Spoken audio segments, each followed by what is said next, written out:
Hi, I'm Jim Binnion. This is a video showing a little bit of the making of my link for the SNAG links project. Here I'm carving the design that I've sketched on the Mokame blank with an air-powered rotary tool.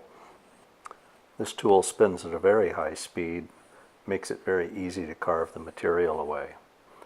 In carving down into the Mokame, what I'm doing is exposing the different layers of the material, almost like creating a topographic map. Everywhere I cut down, I expose the layers underneath. Each layer I cut through reveals a ring, very much like the elevation lines on the topographic map. I will continue to carve until I've revealed the layers that I desire in the first initial round of cutting. After I've achieved the initial cutting, I'm going to take a jeweler's saw and trim the piece so that I have a boundary or border area that is going to be carved later in the process. This is 4mm thick material at this point. It's quite difficult to cut with the jeweler's saw, but managed to get through it. After the piece is trimmed to its rough outline, I'm going to take it back into the carving box, and I'm going to continue to work at this first patterning stage.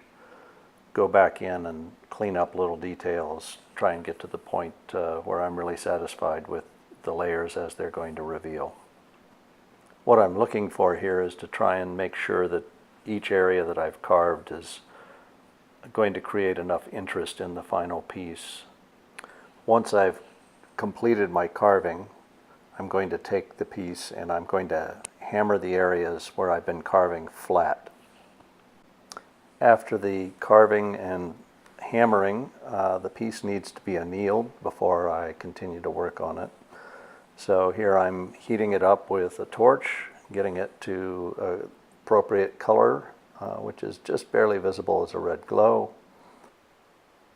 After allowing it to cool just briefly in the air, I'm going to quench the piece and then pull it out and get back to carving. After all the carving is done, it's time to start cleaning up.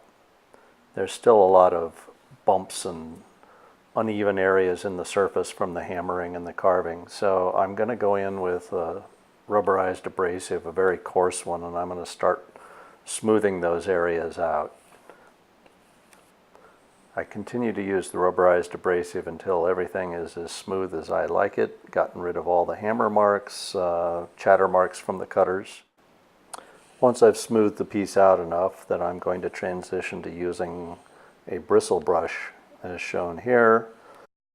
The very flexible bristles on this brush allow it to get into all the areas on the surface and help me smooth and further refine the surface.